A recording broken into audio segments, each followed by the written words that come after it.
दर्शकों, आज की बड़ी खबर बिहार से जुड़ी है, जहां स्पेशल इंटेंसिव रिवीजन यानी एसआईआर प्रक्रिया पर सुप्रीम कोर्ट में अहम सुनवाई हुई। इस सुनवाई के दौरान एक ऐसी बात सामने आई जिसने सुप्रीम कोर्ट के जजों को भी हैरान कर दिया है। दर्शकों, आपको जानकारी दे कि चुनाव आयोग की ओर से कोर्ट को बताया गया है कि नाम जुड़वाने से ज्यादा नाम हटवाने के लिए आवेदन आ रहे हैं। तो सुनिए जरा, नाम जोड़ने की बजाय हटवाने की मांग ज्यादा, और यह मांग कोई आम लोग नहीं बल्कि राजनीतिक दलों की तरफ से आ रही है।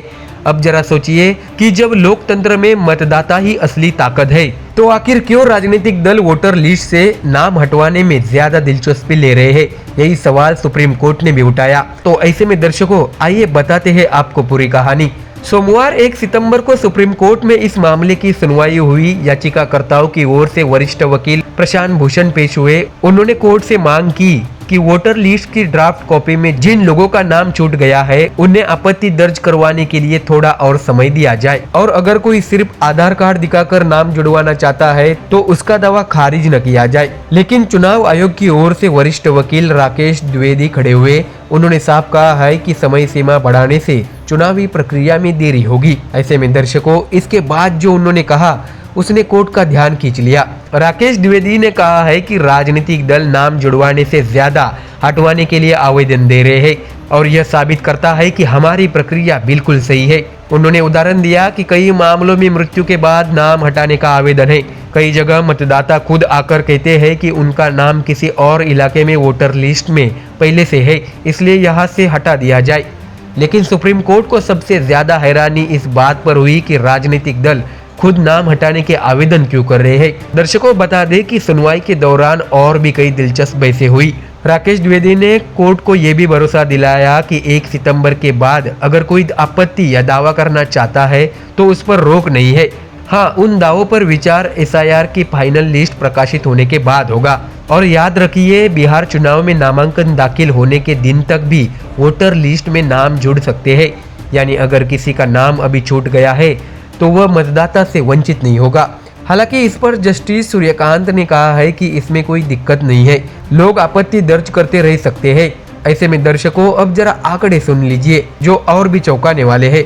सुप्रीम कोर्ट ने कहा है कि हम हैरान हैं कि राजनीतिक दलों की तरफ से नाम जुड़वाने के सिर्फ 100 से 120 आवेदन ही आए। सोचिए, इतनी बड़ी आबादी वाला राज्य बिहार, जहां लाखों नए वोटर हर साल जुड़ते हैं, लेकिन राजनीतिक दलों की दिलचस्पी नाम जोड़ने में नहीं बल्कि हटाने में है। ऐसे में इस सुनवाई में एक और बहस छिड़ी। राकेश द्विवेदी ने कोर्ट में कहा कि लोग खुद प्रक्रिया में बढ़ चढ़कर हिस्सा ले रहे हैं, लेकिन एक एनजीओ है एडीआर, जिसका बिहार से कोई सीधा संबंध नहीं है, वह कह रहा है कि बाढ़ की वजह से लोगों को दिक्कत हो रही है, जबकि हकीकत यह है कि मतदाता प्रक्रिया में शामिल हो रहे हैं और किसी को दिक्कत नहीं है। वहीं प्रशांत भूषण ने यह मुद्दा उठाया कि अगर किसी व्यक्ति के फॉर्म में कोई कमी है तो उसे समय पर बताया जाना चाहिए। इस पर द्विवेदी ने जवाब दिया कि हम लोगों को नोटिस भेजकर जानकारी दे रहे हैं कि उनके दस्तावेज में क्या कमी है। ऐसे में सुनवाई के दौरान आधार कार्ड को लेकर भी दर्शकों बहस छिड़ी हुई थी। याचिकाकर्ता चाहते थे कि आधार को एक मान्य दस्तावेज मानकर नाम जुड़वाने की सुविधा मिले। इस पर सुप्रीम कोर्ट ने साफ कहा है कि आधार कार्ड को कानून में जितना दर्जा दिया गया है उससे ज्यादा दर्जा नहीं मिल सकता। प्रशांत भूषण ने कहा है कि हम भी उतना ही दर्जा चाहते हैं, उससे ज्यादा नहीं।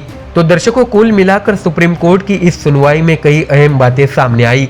राजनीतिक दल क्यों नाम हटवाने में ज्यादा दिलचस्पी रख रहे हैं, नाम जोड़ने के आवेदन इतने कम क्यों है, और आधार कार्ड का दर्जा आखिर कितना है, ये सब सवाल चुनावी प्रक्रिया और पारदर्शिता से जुड़े हुए हैं। बिहार चुनाव से पहले यह पूरा मामला और भी गरमाने वाला है।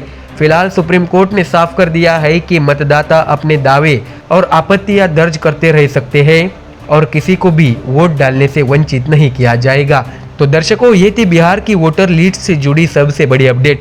अब देखना यह होगा कि आने वाले दिनों में वोटर लिस्ट का यह विवाद किस करवट बैठता है। आप देखते रहिए MDR न्यूज। देश और दुनिया की बाकी और खबरें जानने के लिए आप जुड़े रहिए हमारे चैनल के साथ।